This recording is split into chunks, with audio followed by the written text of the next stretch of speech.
E aí, meus colegas futeboleiros, bora fazer um resumo dessa primeira rodada da Libertadores? Vamos começar pelo grupo A.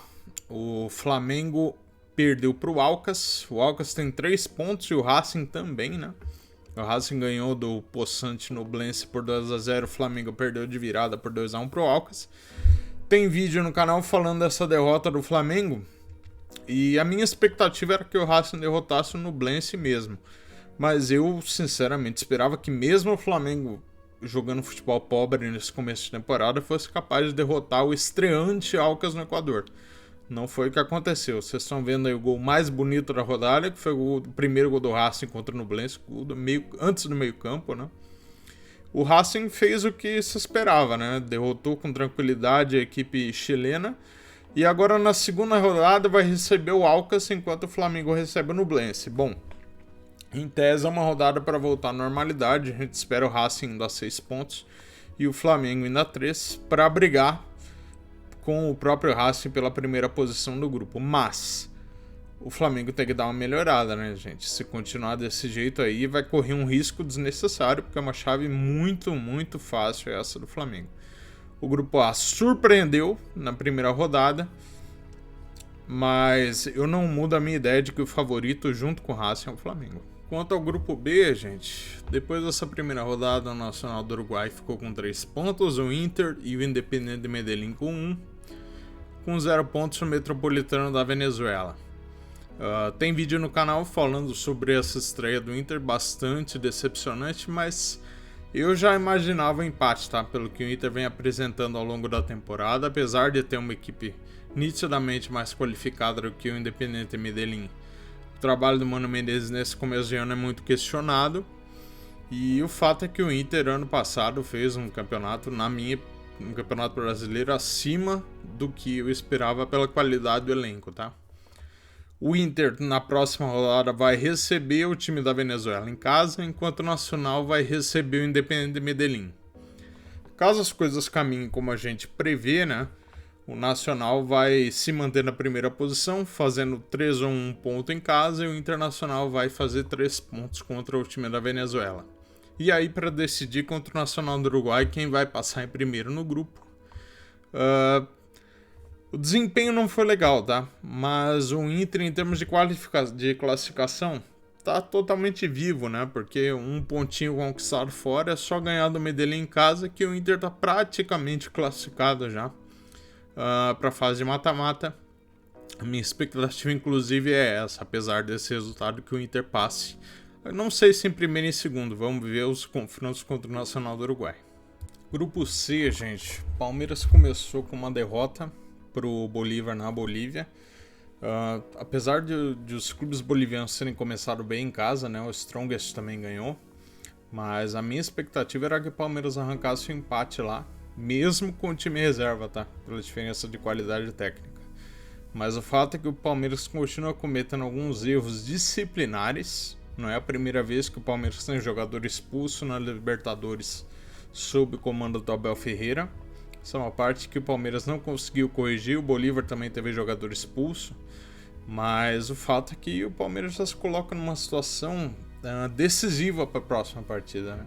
Começa com 0 pontos, assim como o Barcelona de Guayaquil. Ambos jogam em casa na próxima rodada e o Palmeiras recebe o Cerro Porteño, que foi quem bateu o Barcelona. O Palmeiras precisa ganhar esse jogo de qualquer jeito, né? Para conseguir se equiparar. O Barcelona, na minha visão, é favorito contra o Bolívar, então a gente pode ter uma situação de grupo totalmente equilibrado ao fim da próxima rodada, com todo mundo com 3 pontos, né? É o mais provável. Mas o fato é que já é totalmente diferente da última fase de grupos do ano passado, né? Que o Palmeiras patrolou, fez uma fase de grupos historicamente dominante, mas nessa temporada as equipes adversárias são mais fortes e o Palmeiras começou dando mole, né? Priorizou a final do campeonato estadual, acabou se dando mal. O elenco talvez não seja tão qualificado quanto a gente esperava, né? Pessoal, quanto ao grupo D, simplesmente a melhor estreia de um brasileiro nessa primeira fase de Libertadores. O Fluminense jogou muito bem com o Sport de Cristal pela maior parte do jogo. Marcelo Deu um passe maravilhoso no segundo gol. O Cano tá demais, continua na mesma forma do ano passado, metendo gol pra caramba. Então, assim, o Fluminense não sentiu a derrota pro Flamengo. Eu até imaginava que o Fluminense fosse perder pontos pro Sporting Cristal nesse jogo. Cristal com a torcida comparecendo, o time bem no campeonato local. E o Fluminense fez um belo jogo. Um belo jogo, um 3-1 de muito respeito, muita imposição. E para a sequência do grupo, é engraçado que o resultado do outro jogo entre Strongest e River é bom para o Fluminense pensar em primeira posição do grupo, que em tese seria enfrentamento contra o River Plate. Só que se você pensar em termos de classificação é ruim, porque o Strongest agora tá na briga, né? E ainda tem 2 jogos na altitude da Bolívia que vai ser difícil segurar os caras. O time tá bem, amassou o River Plate, não foi só altitude, o Strongest jogou muita bola. Então, assim, vai ser um enfrentamento interessante pro Flu lá. Próxima rodada, Fluminense em casa contra o Strongest. Imagino que para fazer 6 pontos. E o River Plate recebe o Sporting Cristal desesperado pela vitória, né?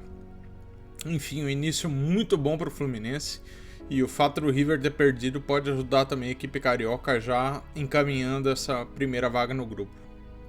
O grupo E, gente, viu a segunda melhor estreia de uma equipe brasileira nessa primeira rodada, né? O Corinthians meteu 3-0 no fraquíssimo Liverpool do Uruguai.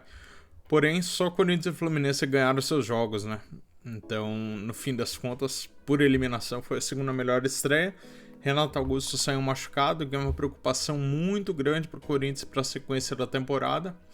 Mas enfim, 3 pontos fundamentais num grupo que qualquer adversário, qualquer equipe que perder pontos para essa equipe uruguaia da Liverpool, provavelmente vai dar adeus para a Libertadores e vai disputar a Sul-Americana, porque o Liverpool vai ficar em último nesse grupo.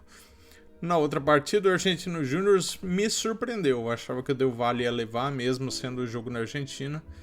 Mas a equipe de vermelho conseguiu fazer 1-0, manteve o resultado. O Del Valle me decepcionou. A próxima rodada aqui, gente, só confirmar pra vocês.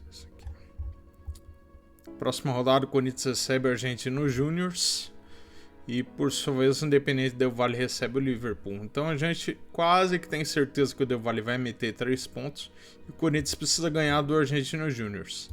Ganhando do Argentino Júnior já começa a encaminhar a classificação. Caso contrário, vai ter dificuldades. Mas é um bom início para o Corinthians. Porém, com contraponto à perda do Renato Augusto. Pessoal, quanto ao grupo F, pouco a se dizer, né? Os 2 favoritos decepcionaram. O Colo-Colo empatou com o Deportivo Pereira e o Boca Juniors conseguiu empatar com o Monagas da Venezuela. O Boca teve jogador expulso, mas eu vou confessar para vocês que dessas 2 partidas eu não vi 1 minuto sequer. O que eu posso dizer para vocês é que o Boca vai receber o Deportivo Pereira na próxima jornada e o Colo-Colo vai receber o Monagas. A gente imagina que essas 2 equipes vão para 4 pontos. Mas o fato é que esses empates na primeira rodada deixam tudo muito aberto no grupo. O grupo é como se o grupo tivesse pulado uma rodada, né? Todos empates. Bastante decepcionante esse grupo F para começo de conversa. Pessoal, no grupo G eu vou ficar passando para vocês em looping esse gol do Libertad, porque foi o único gol que saiu nas 2 partidas, né? Massiva decepção dos 2 Atléticos, né? Especialmente pela derrota do Atlético Mineiro em casa, Mineirão, estádio lotado, né, para receber o jogo. A ausência do Hulk, óbvio, muito sentida, mas o time não funciona nesse começo de temporada. É preocupante, porque o Libertad é um adversário capaz de classificar. Eu já tinha falado isso na minha prévia, no vídeo da prévia da Libertadores. E o fato é que agora o Libertad tem uma grande vantagem, é só empatar em casa contra o Atlético Mineiro, e que já vai ter a vantagem sobre o time de Minas Gerais. O Atlético Paranaense, por sua vez, conseguiu empatar com um dos piores times historicamente na Libertadores, que é o Alianza Lima do Peru. Empatou em 0-0 fora de casa, teve jogador expulso também, Thiago Heleno. Apesar de ter criado várias chances, é muito decepcionante, né? A expectativa era de que ambos estivessem com 3 pontos a essa altura do campeonato. A gente tem Libertad em primeiro, Atlético Paranaense e Alianza Lima com 1 ponto, Atlético Mineiro em último. Isso pode significar que a gente tenha um mata-mata digamos assim, entre aspas, entre os clubes brasileiros para ver quem passa a próxima fase. Especialmente se o Libertad fizer 6 pontos contra o Alianza Lima, que é a minha expectativa. Pessoal, para fechar, só o grupo H, né, que não tem nenhum brasileiro também. O Atlético Nacional venceu o Patronato como era esperado, com um pouco mais de dificuldade do que eu imaginava, né, teve que ser de virada.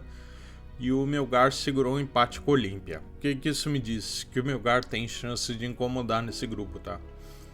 Para as rodadas finais. É uma equipe que, assim, continua não sendo favorito. O favorito é o Atlético Nacional e o Olímpia. Mas o Melgar tem potencial para atrapalhar, né? Para ser o fiel da balança, de repente, na primeira vaga, né? Entre o Nacional e o Olímpia, enfim. Esse é o grupo H. Um resumo bem rápido, porque não tem brasileiro, não interessa tanto também, é um grupo que eu não vi os jogos, né? E para fechar, gente, queria concluir só que essa foi uma rodada muito ruim, né, para os times brasileiros em geral. Só Fluminense e Corinthians ganharam. Não sei dizer para vocês quando foi a última vez que tantos brasileiros não venceram numa estreia, né, pelo menos nesse formato que entra um monte de time brasileiro, né? Chega a ser estranho de ver a quantidade de resultado negativo que a gente teve no momento que a disparidade financeira é maior do que nunca, né, entre o Brasil e as outras equipes da América do Sul. Provavelmente na próxima rodada a gente vai ter uma recuperação, porque muitas equipes brasileiras jogaram fora de casa também, isso não ajudou. Mas a menos que a gente tenha uma alteração significativa no desempenho de muitas delas, a gente vai ter surpresas negativas nessa fase de grupo. Muitos brasileiros ameaçam não classificar, se continuar desse jeito, tá?